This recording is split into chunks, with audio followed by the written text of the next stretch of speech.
Welcome, everybody. I'm Jeanette Hillary, and I'm with the League of Women Voters of Boulder County and with their climate action team. An issue that's been near and dear to the heart of the League for decades is recycling and trash and composting. And we are very pleased today to have Commissioner Ashley Stolzmann from Boulder County to talk about and update us on what is happening with a potential site for the new composting facility.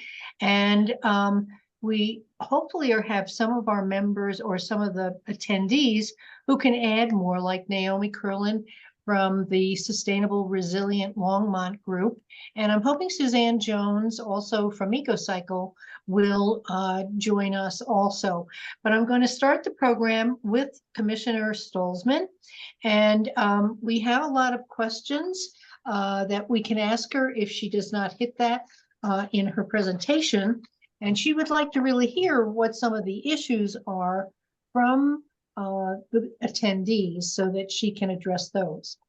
So without further ado, I will introduce Commissioner Ashley Stolzmann. Thank you so much. I am just pleased to see everybody and so thankful to be here. The League of Women Voters puts on excellent content for our community and gets information to community members in a way that no other organization in our area does. So I'm very grateful for the work that you all do and for your volunteerism. It's incredible. I just am excited today to talk to you all about composting.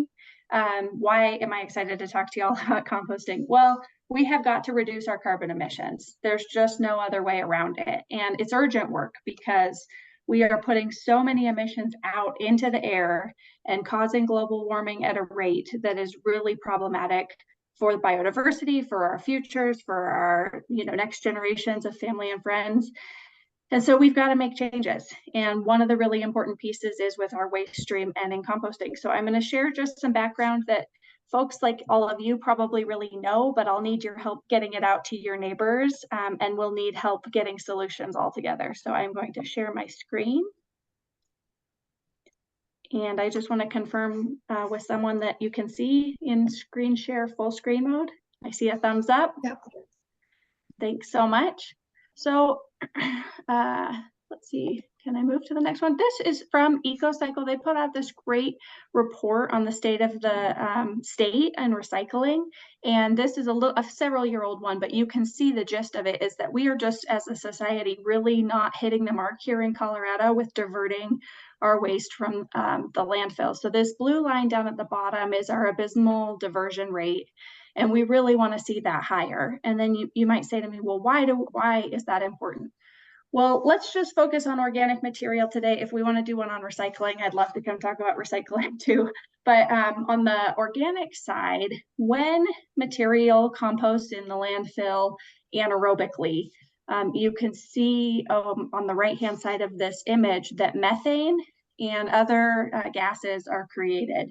And methane has a really high global warming potential. Whereas if you have aerobic controlled composting, you can, instead of making methane, make CO2, which also has a global warming potential. But as you can see on this slide, you can compare in that top row there, the warming potential of carbon dioxide versus the second row, methane, 28 times the warming potential when you make methane instead of carbon dioxide. So by controlling how we compost, going back to this slide, by controlling how that material is digested, we can reduce the gas coming off of the material that we use, and we can reduce carbon emissions into the atmosphere. This is the critical point people need to understand, because there's a lot of emotion around composting and there's a lot of confusion around composting. But we have, if for no other reason, and there are lots of good other co-benefits and there are lots of other good reasons to compost, but if for no other reason, we have to compost to reduce our carbon emissions. So this is really the mission that we all have in front of us, because we have got to reduce our emissions substantially by 2050. So this is just a slide in here, very busy, a little crazy, but just to remind everybody that we are in a non-attainment area for our air quality. And so that brings a little additional urgency to our area about why it's important for us to care about our air quality and what we're doing with it. So a few years ago, and don't freak out, I have another slide showing that this graphic is now wrong. But a few years ago, this was put together to just kind of show people some of the composting efforts that were going on in our county. And in the city of Boulder, big kudos to them. They got on a zero waste mission, and all their restaurants were composting using compostable utensils, tree and branch recycling and composting. We had on-farm composting going on. And even down in the bottom, some of our off-leash dog areas and our dog parks were doing pilot programs with composting dog waste. So there was a lot of composting going on. And as the big X shows here, we've had this big change that we're all now familiar with, where paper products and other compostable materials are now no longer being accepted by A1 Organics. So this map was actually created a few years ago, and I just want to talk about it for a minute. This was created by a consultant for Boulder County looking at different places to compost and different places we could compost here in the county. So this was shown to the commissioners and considered by the public several years ago. And out, you see this arrow over here on the right-hand side that says A1 Organics. Right now, they're really the only game in town for industrial composting. Certainly there's on-farm composting, there's backyard composting, there's other solutions. But as far as industrial scale composting, mass composting that we could do at scale, they're the only game, and they're out clear in Keensburg. So because of that, we have a lot of what they call windshield time or travel time, moving trucks here locally out to Keensburg and back, which is another source of carbon emissions. So there's a real benefit just to reducing emissions to bringing it in closer, but there's also this co-benefit that if we land apply compost, we can really sequester carbon in our ag lands by making healthier soils. So you're going to keep hearing me talking about carbon emission reductions and carbon sequestration, because that is what this is all about. This is all about reducing carbon emissions, climate change, sustainability. That's it. So if you look at this, A1 Organics is way out to the east, and there were several sites that were sort of identified as front runners. Really, the staff looked at many more sites, but when it came down to it, the sites were these blue dots on the map. And the front runner was Rainbow Nursery. And you'll all remember that through a land use hearing process, community members were very concerned for a number of reasons. One, it was zoned open space land. Two, people were concerned about potential smells, truck traffic, and other problems. And three, this is one that gets used a lot in politics, is people cried process foul to the order that it went in and to the public input that was received. And so ultimately the county commissioners at the time decided to discontinue looking at that site and not consider it in the future. So the other sites that were on there actually had been ruled out for a number of reasons. The St. Vrain site there's an issue in conflict with the airport, and there were some cost concerns with the Longmont landfill site that had ruled them out. So now we're actually, sorry, I was jumping ahead. I sort of assume this group and most people in Boulder County know much more about composting than I ever will. But just for anybody who this is their first composting presentation, just a little background, there's multiple ways you can compost. This was an image from our consultant of aerated static pile composting, but they looked at windrow composting, dry AD centralized systems, wet AD digestion systems. So they looked at a variety of technologies and considered cost, staffing, footprint, smell, other externalities.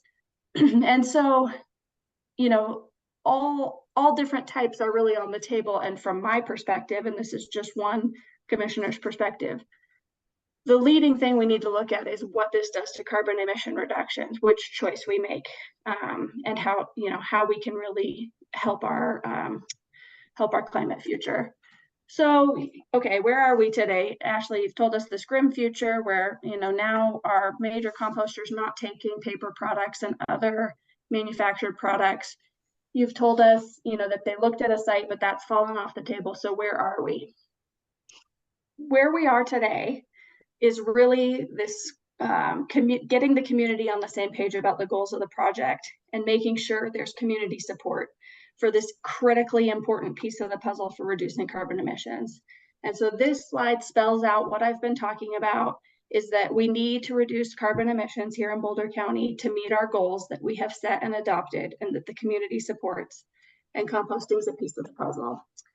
And the considerations really at this point, we're in talks with some private providers that are really looking at what can they do in the composting space closer by. We're talking amongst ourselves to see where there is public support for looking at something closer to reduce windshield time and reduce our emissions, or really some combination of public and private or public and philanthropic effort to really address this issue. And I just, before I get into questions from folks, I want to end on this slide. And you might say, why do you have this big reduce slide? I would be remiss if I did not talk about reducing our consumption, because really for any of our emissions modeling, the number one thing we all need to think about doing is how we can reduce.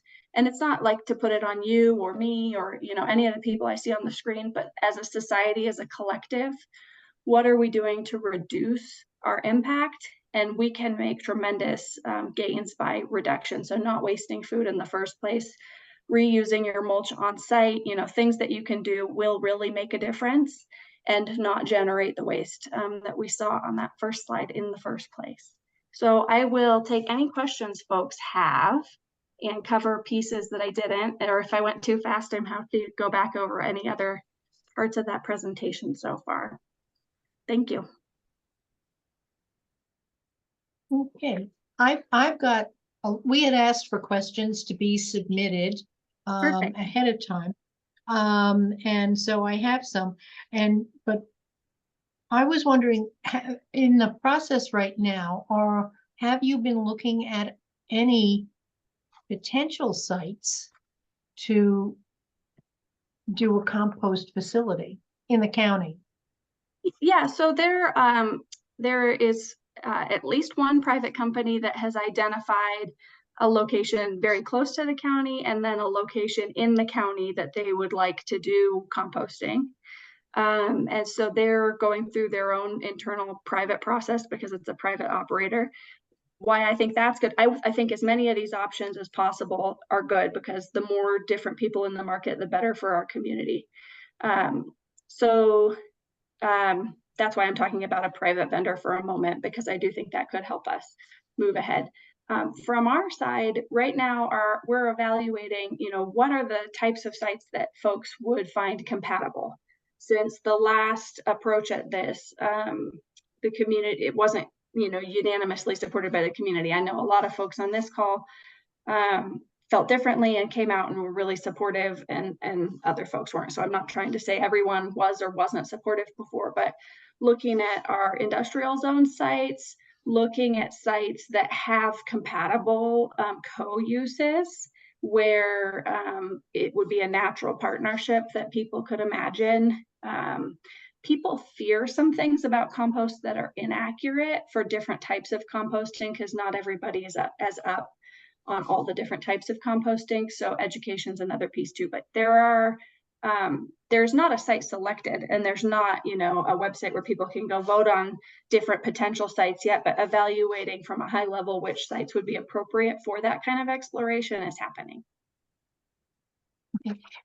At the original site, in Rainbow Nursery had been some open space, and there was a question about the potential of using open space property. And since our farmers or people who lease open space land, are some of them doing composting on that, as individualized farmers or ag people? So right now, the county regulations on composting on ag land are complex. And so we are currently, and you can go online and go to public meetings currently to comment on this, trying to open up small scale ag composting. It's not industrial composting like I'm talking about here, but if a farmer wants to do composting, this would really enable them to compost for their use on their farm in a much more productive way. That's a really important piece of the puzzle, because if we can decentralize some of this too, we can have really good benefits. So for example, some of the CSAs right now around the county community supported agriculture. For people who aren't familiar with that, they have been asking to be able to do more composting on their land. So we're working on changing those zoning codes right now, open for comment. Everyone's welcome to input on that. That process is not about industrial composting on ag land. The commissioners who voted on this never squarely answered the question if industrial composting could have been an appropriate special use review, and that would go through a quasi-judicial process. But I think because of what has happened to date, and wanting as much community support and involvement on this type of an effort as possible, it would be unlikely to focus on open space. Yeah. I'm not saying anything's a final or decided, but there are maybe some other choices that might make it more widely supported and because some objections were sincerely only about the issue with the way that the tax was written and the use of open space land. I know that there is a meeting on the land use and composting at the county level next Thursday, the 18th.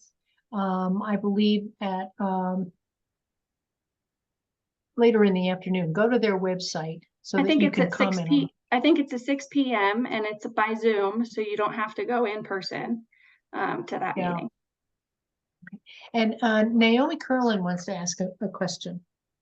Or she might want to correct me. So Naomi is an expert and I'm just a novice. So if I've said anything wrong, Naomi, please correct me. No, thank you. No, actually, I do have a question for you.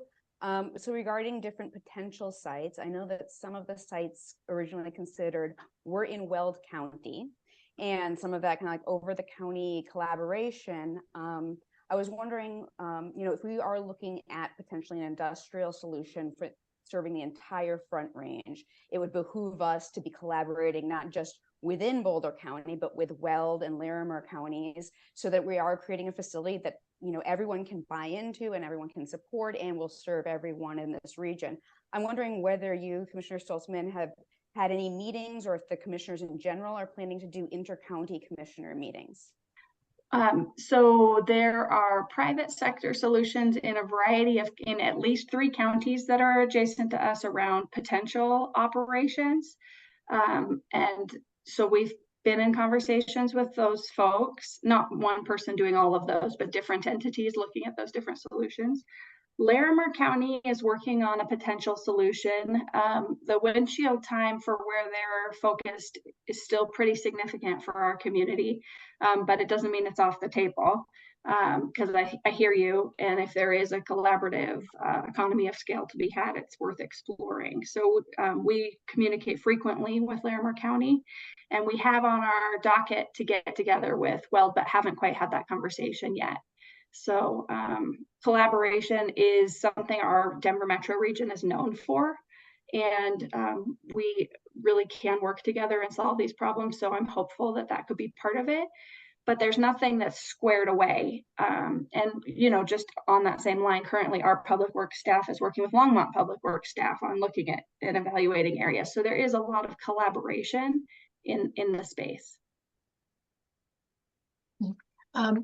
Would it be helpful, where do you see that you need more either information or public support or input in helping in the process? Or do you think this should stay internally right now with your staff and the other commissioners?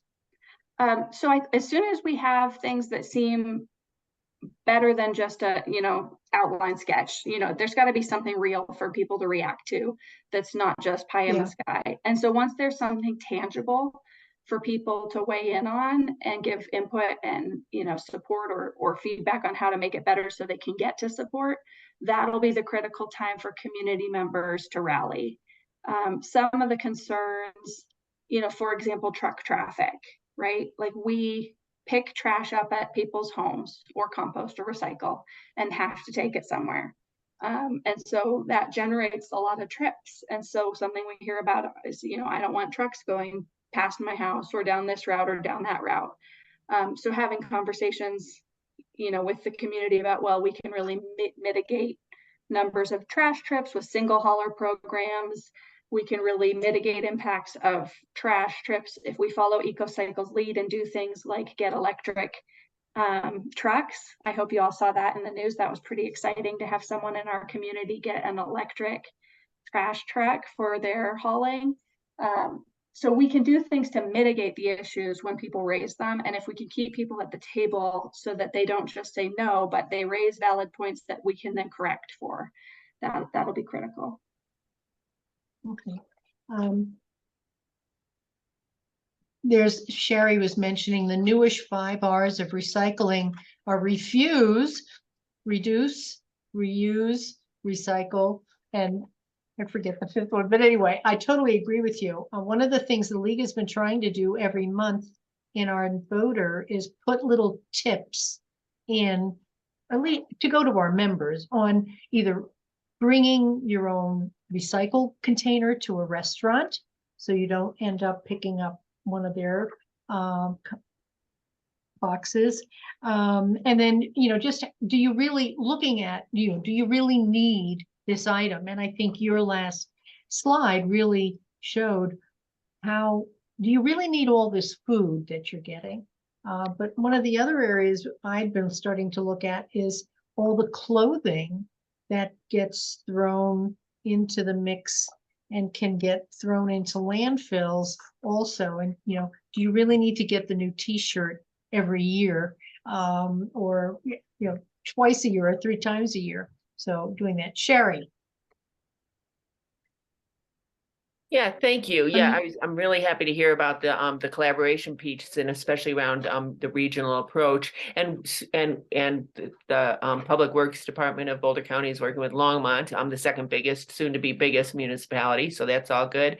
And in that same spirit, I'm wondering if what's the involvement with community organizations like EcoCycle, who have been advocating for composting, for 40 years, and how is their expertise being included? And I think, do we have anybody from EcoCycle on now that, maybe to kind of hear from both of you on that, if that's appropriate? So that's my question.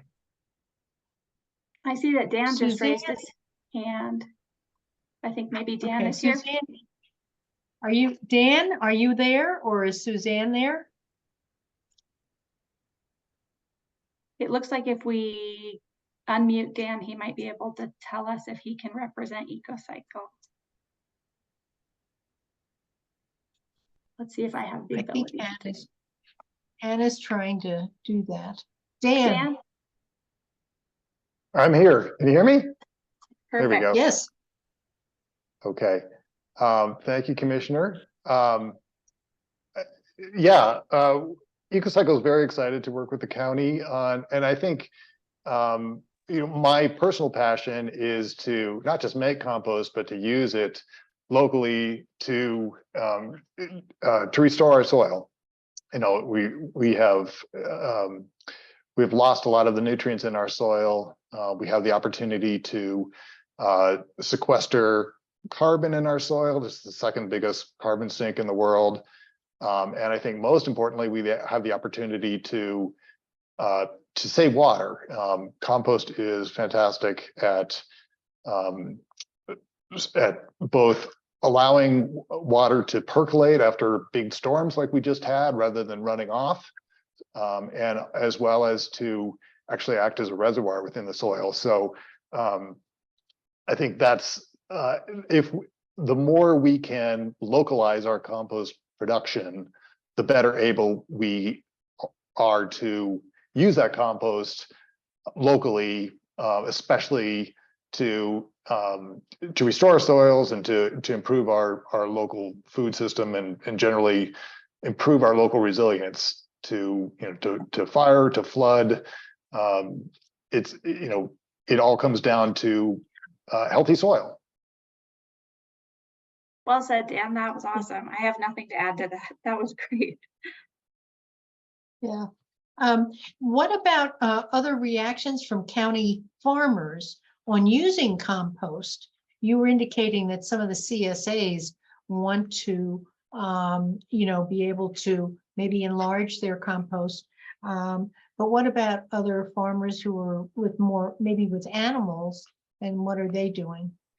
Yeah, so I actually have been spending a lot of time with our local farmers between last summer and the fall, and then even this spring. And there are more conventional farmers that kind of, I don't know if everyone knows what that means, but uses conventional farming practices, industrial techniques. And even the conventional folks in the county have talked to me about desiring having more compost to fit in. The problem for some of them is really cost, because compost is not an inexpensive end product.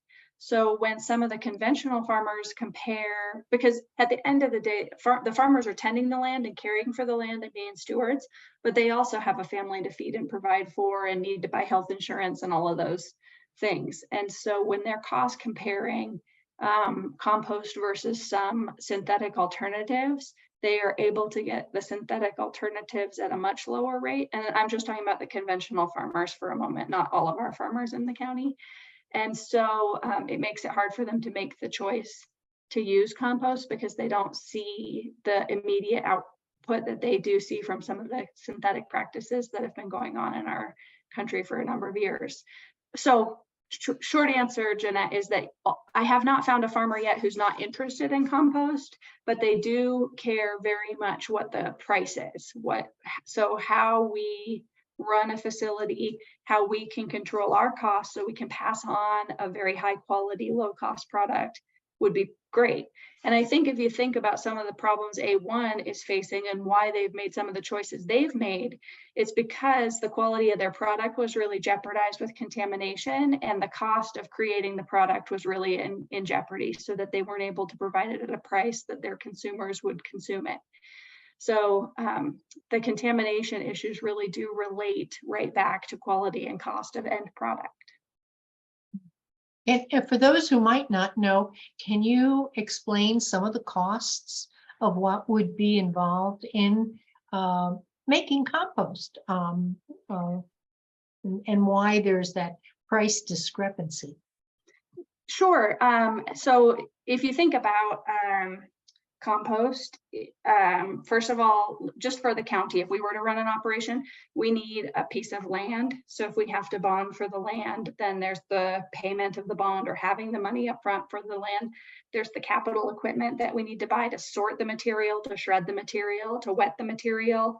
If there's not water on site, we have to either do a capital project to bring water to the site in some way. And then the human capital in our community ends up always dominating costs. So we need people to operate any kind of facility, and we want to pay our people a good wage, a living wage or better in our community. And we want people to have access to benefits and insurance so they can have a family and retire one day. So the costs end up in the long run being driven by personnel costs primarily. There's a question from Tara. I don't know if we can get Tara. I see it. Can I answer Mary's question really quick first, and then I'll read? So Mary asked a question and it was answered, but I just want to answer it for everybody. Mary asked, is this only for landscape materials, or does this include composting human waste? What we're looking at is really that curbside recycling waste. So that's like your landscaping materials and your food scraps and things like that, paper products. Where this got funny last time is when you apply for a permit at the state, the permitting allows for different types of composting of different types of materials. And so it can get complicated, like if, depending on the types of food scraps and things like that. So I think it got spun out of, I think some things got spun a little bit last time, is I guess how I'll describe it, for what was intended versus what was really going to happen. And people just had concerns that it might be something they didn't think now. But I will say, every one of our communities is composting human waste right now today. So like every single wastewater treatment plant has, most of them have anaerobic digester, where little microbial bugs are eating the waste and digesting it, and it does produce methane. And some of them, like there was a program down in Littleton where they captured the methane and then used that for trash trucks.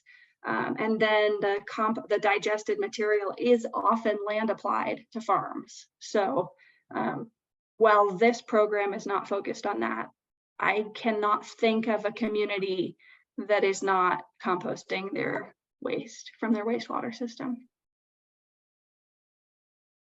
Okay, and then you had Tara's question. Thank you so much. So it says EcoCycle did an eco-leader training about compost. And in that presentation, they seem pretty excited about community scale composting. They showed a slide of a compost facility the size of a roll-off. Do you think it's important for us to go that route? I think an industrial facility makes sense, but I don't think it should be sited on open space, which we talked a little bit about. And do I know the direction the compost research is going? The research funded in the new bill passed at the state. And then worry about the businesses going back to disposables. So thank you. That's a multi-part question. I'll try to go through the whole thing. So I am very excited about community scale composting. I think that that's absolutely part of the solution. EcoCycle has currently several community science labs, is how I'll describe it, set up like at farms and in people's backyards, doing aerated stack composting and composting with some experiments of mushrooms. So I don't know if they would want to give a presentation about their work at some point, because it's really fascinating. But the community scale composting, I think, is one piece of the puzzle, but I do not think it can alone get us everywhere we need to go. When you look at the size of the reduction we need to make, mass community scale problems often require mass community scale solutions. And so this, there has been a lot historically of focus of putting guilt on individuals about their carbon footprint or things like that, but we actually need system change so we can reduce in the time period we're looking at. So please do backyard compost if you have the ability to do that. And there's going to be segments of our economy that aren't going to have access to that, whether it's, folks in condos or maybe they don't have an outdoor area. It could be businesses that have a need to compost, but no place to do it. The next part on there was about the new bill at the state. I do not know what that's going to, so I'm sorry about that. Maybe one of our other panelists does. And then the plastic disposables and things like that, I'm really worried about that too. So there's great work that has been done to move us away from styrofoam in the state and to move us away from really harmful plastics. And as businesses are required to move away from that, having a compostable solution would have been fantastic. And so that does keep me up at night, Tamar, and that does make a certain amount of urgency about having another industrial solution as quick as we can. So thanks for bringing that up. And I think Dan maybe has the answer. Yes, for the research. Yes, Dan. Yeah, I can speak briefly about the two bills that we just got passed. They're waiting the governor's signature. First one is a study bill to move us as a state towards diverting mandatory diversion of organic materials out of the landfill. We have some counties have, they're running out of landfill space, and they would like to be able to ban yard waste in particular. And so this study is basically a toolkit. We'll create a toolkit for counties to move forward on diverting those materials to the highest and best use and out of the landfill. And then the second bill is a truth in compostables labeling bill. So as the commissioner mentioned, A1 Organics, our regional composter, has asked us to no longer to take compostable ware and compostable bags out of our guidelines and no longer send them.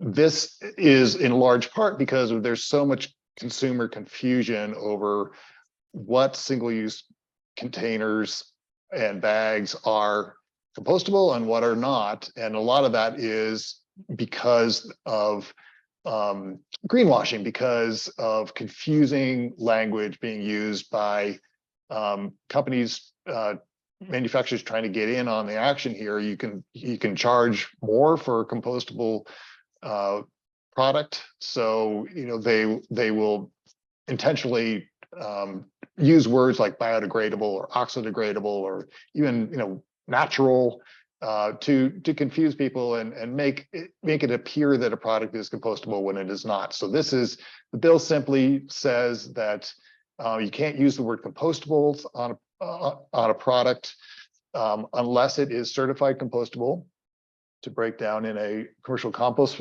facility.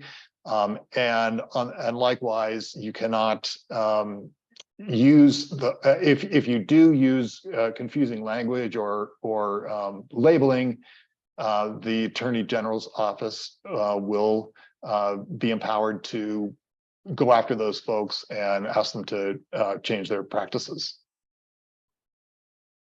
Mhm. And then I know Naomi had put something in the chat about biogas, and maybe you just want to add some more information to our already big mix. Yeah, just then that came up in Commissioner Stolzmann's comments that Longmont has a biogas treatment and renewable gas production program. And so that is with the wastewater treatment, captures that methane and then uses it to fuel our waste trucks here. So I don't know how to share that chat with the attendees and not just the panelists, but if you just look up methane trucks Longmont, you'll find information about that program if you want to learn more.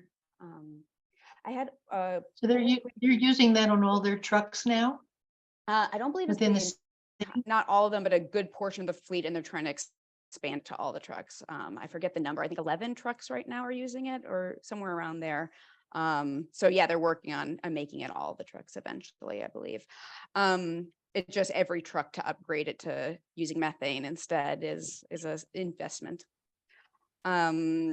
I had one question to follow up with Commissioner about the timeline for all of this. So a lot of our work on the local advocacy level is about pushing things forward, diverting more waste. Right now, we're working with Longmont City Council and staff about this universal recycling ordinance that we're hoping to pass this year for Longmont.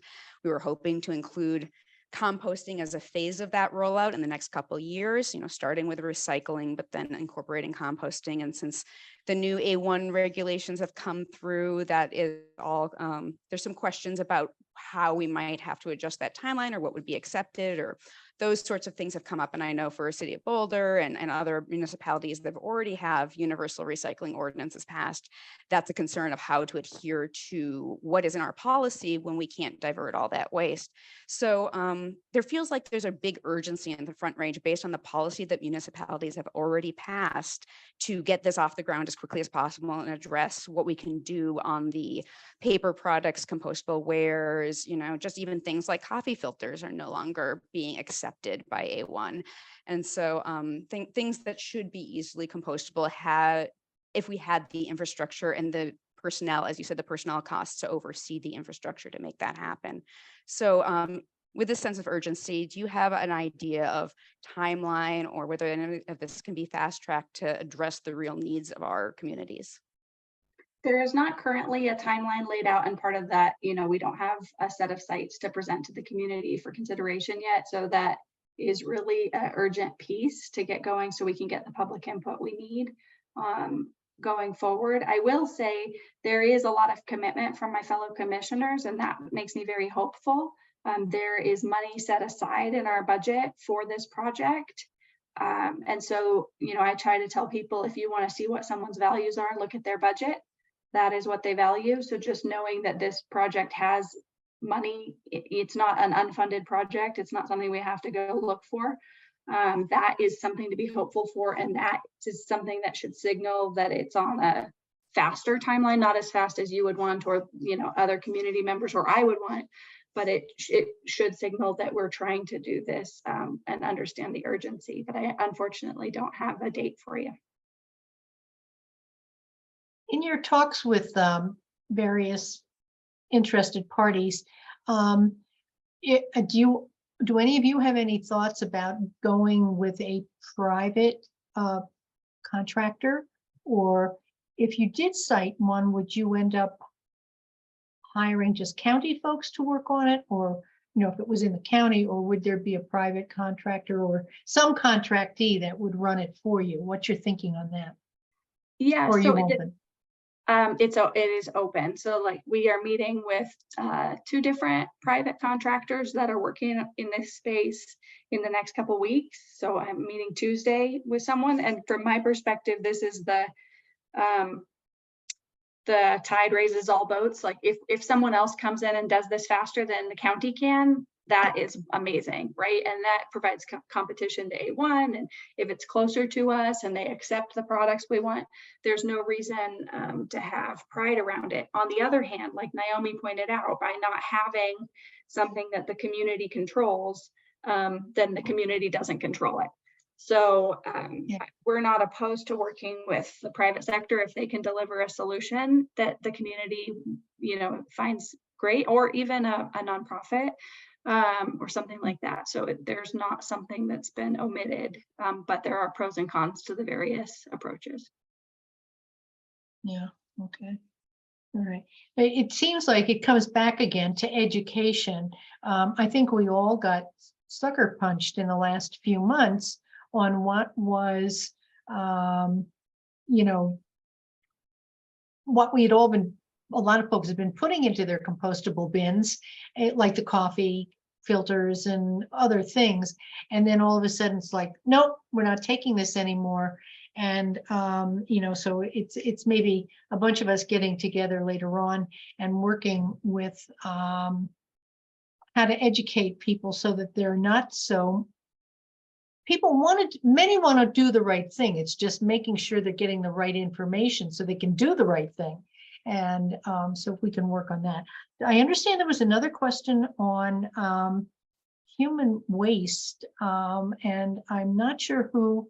Mary, I think Mary was just making a point about, so one thing that I struggle with is in public presentations, it's like there's a fine line between trying to be exactly precise and trying to convey information. And so Mary is correct in saying in her comment, I don't know if everybody can say this, of differentiating between anaerobic microbial digestion from composting. And I agree with her. And sometimes it's complicated to present information to a large group. It looks like Sherry has some comments. Yeah, Sherry's got a question or comment. Yeah, I have a comment and a question, and I'm just speaking for myself as a member of League of Women Voters, Boulder County, and the SRL Zero Waste Committee. But again, I'm speaking for myself. I think in terms of looking at private organizations, I'm all for doing whatever we have to do to move it forward and fast.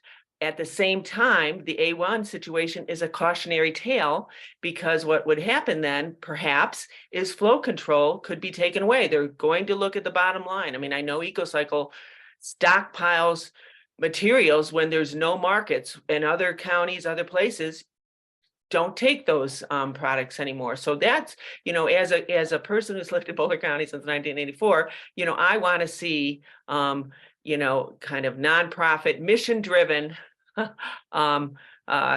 people at the helm on this. And so I just want to say that. And the other thing is kind of circling back to the timeline and not having one. That's really, kind of from my perspective, why we're meeting today, to kind of hear what's going on. But more so than that, how can our two groups advocate to to move this forward? The whole discussion is it, having some community meetings. I mean, how can we support this effort in terms of educating and advocating, to the public, and also moving up the timeline, kind of getting it on the fast track. I do think having community events where people can rally together to show support for something like mission-driven local composting would be really helpful. I think what happens sometimes for elected officials is there can be a deafening silence, and you sort of don't know where people are on something. And so if there are feel-good community I don't want to use rally and have people feel like there's some kind of, but like, you know, a show of support in a community activity or event, community chalk art around it, just a momentum toward having a local solution, so that when we do then start community meetings getting input on some choices, then people think about like, oh, I know what this is about. I kind of Google searched it or Yahoo searched it, and I at least have some kind of an idea what they're talking about. So that would be really helpful to just kind of create a buzz around it, so people know this is something that some community members are thinking about and would be useful. I think meetings like this are useful in getting the word out, but the more we can spread it in a dispersed way, so people across the entire county can know, the better. Yeah. And Naomi, you have a question or comment? Yes, just a follow-up comment to that. So on the local and state level, so this week is International Compost Awareness Week.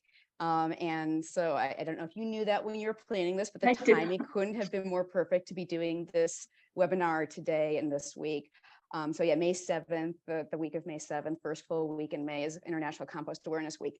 And we were this year successful in getting a proclamation from the governor on a state level, recognizing the goals of International Compost Awareness Week and the commitment to composting on a state level. And then on a very local level, Longmont mayor gave a mayoral proclamation on Tuesday at the city council meeting that we accepted, was given to SRL because we had submitted it. And it stated, again, the commitment to composting in Longmont to support our sustainability goals, our zero waste goals.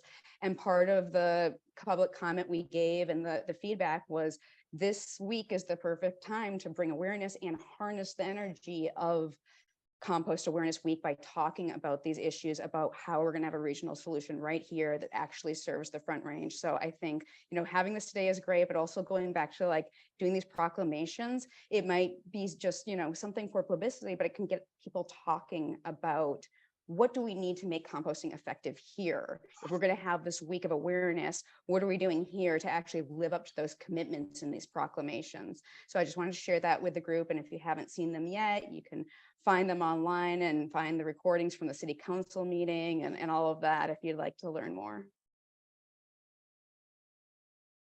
No, I think that's good. I mean, maybe we just need to start getting out more to some of the, I'm not sure about farmers market, even though that's one area, because I'm sure some of those farmers are composting, and setting up some information, but maybe we just need to know what information. I'd like to have it coordinated so that it's not just, oh, the League of Women Voters is really pushing composting. It's making sure if we can show a variety of organizations that are doing it, and we're in different, well, the league's the whole area, but you've got a stronghold in Longmont, and we've got other folks here in Boulder, and we've got the Louisville and Lafayette area. And then I've had questions that I haven't asked, but people are going, what are you going to do about Allen's Park or Netherland? And how are they going to participate? I don't see them as a siting facility area, but they get trash and they get compostables that need to be handled. So maybe we can talk offline on how to get more coordinated stuff and get out to do programs. I know the county has gotten to like farmers markets, and you know, when there's other big events like the Boulder Creek Festival, and when Longmont has their they have Longmont some kind of days, you know, their community days, so they get out and do stuff. So maybe we can figure out how we can keep this in front of people, and you know, make them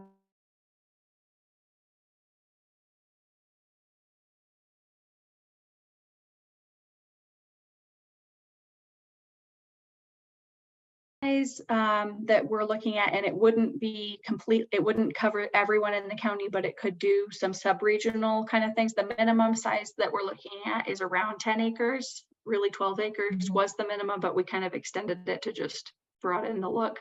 But to actually do it closer to 30 acres is more what it depends what scale you're trying to do. Are you doing a sub-regional just for one part of the community and then you replicate that multiple times, or are you trying to take the entire thing? And then the question that came up earlier of like, is this a whole Front Range solution, including, you know, Larimer, Weld, Jefferson. It just depends what the scope of the problem is, how big of a site you need. So I'm sorry for the complex answer 'Cause there. one of And the then, we had that question also from someone who said Larimer's citing one, but they're not including Estes Park in their particular facility. And I've known the Estes League people, they are rabid on recycling. Yeah. And you know, it's, you know, you're right. It's just bringing everybody together and what is manageable and workable. But it'd be nice if we can, when we wave our magic wand, what are we really looking for? And what can we get and Well, to help us? and to your point on Netherland and Allens Park and Estes Park and mountain communities, we really have a challenge with the amount of woody mass that we have for doing forestry work, for mitigating for forest fire in those areas. So we do have 2 sort yards that the county funds in the mountain areas for people to bring their material, and some of that is used for heating of the county jail and heating of the county parks building with scrubbers on it. So it's an alternative way to generate energy using our materials we have here in the county. And then we're piloting some biochar, on-site biochar up in Netherland right now. So there's 4 kilns up there where we're seeing if we can on-site process and make biochar rather than having to take it all to Loveland to make. So there are things happening in the mountain communities too in this space. Yeah, and there was a bill this past legislative session that was looking at doing more biochar.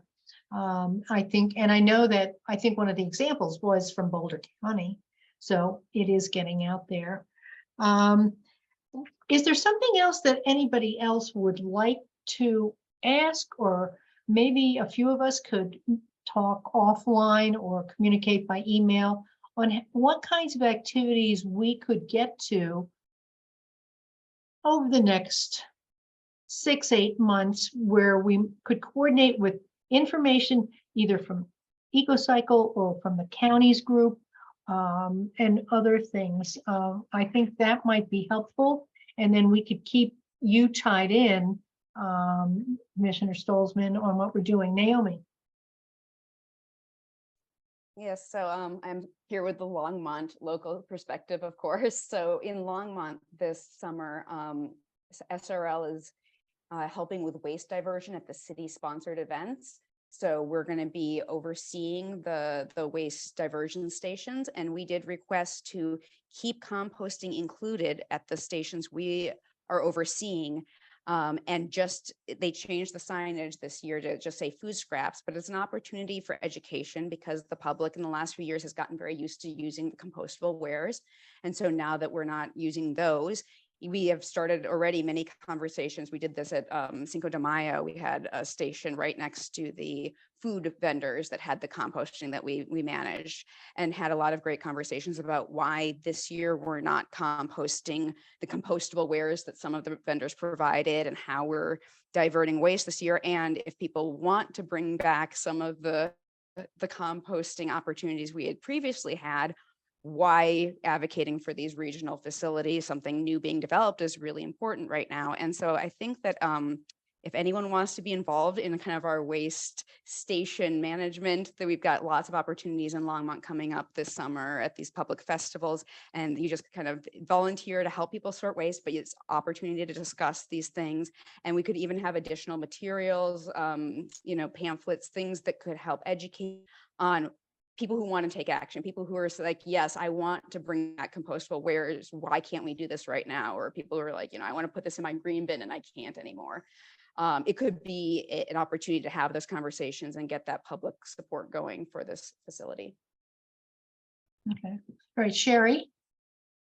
And yeah, I just wanted to piggyback on that, because we would really love to work at the farmers market every Saturday. We just don't have the capacity, where same thing, the farmers, a lot of people do eating at the vendors there at Longmont one, and I'm sure Boulder's the same. And then having, helping people, you have to staff those bins because otherwise it's mass contamination, and it would be an opportunity. Maybe the league and SRL and I don't know, EcoCycle or some advisor, just the two of us could get together with a little brochure to be able to say to people, yeah, and here's a, a little brochure about that or a QR, one of those little things that they could get more information where we could really kind of ramp up the public education awareness piece. And because people want to do, as Jeanette said, they want to do the right thing. They just don't know what it is. And so, so thanks. Yeah. All right. All right. I think you've given us a lot, and I will start leaning into you to see about any updates. But we have a little core group, and Longmont's really organized. Let's see if we can't get something maybe going in Boulder at the farmers market there. And it's a good point, Sherry, about staffing.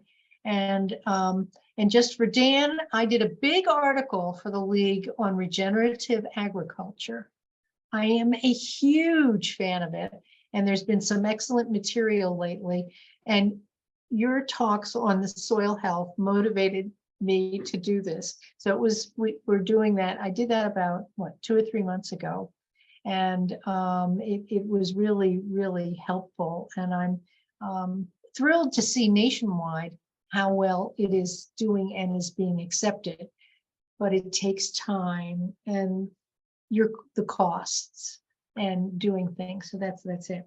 But without any additional questions, I think we've got, here we go. Anna says, Louisville and Lafayette's markets are smaller and might be easier to do there, at least once this gets going. I agree. So maybe we start small, but we can maybe start with a couple of prongs and see where we can get more people to help out and do things. And I think we've got a good little core group going. But I want to thank you so much, Commissioner. You have a great weekend. And thank you. I want to extend my thanks too to this group. It's great to have people getting together on different topics. And I hope it came off how passionate I am about this topic. And I just am really appreciative of the passion for this from others in the community as well. So thank you. Well, thank you. And I want to thank all of our attendees and everybody who had questions and offered anything up. And you all have a great weekend. Happy Mother's Day weekend.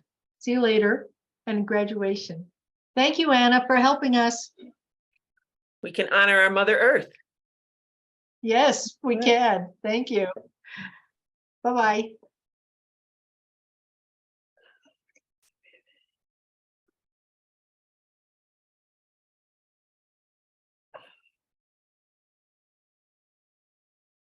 Susan, do you know when our next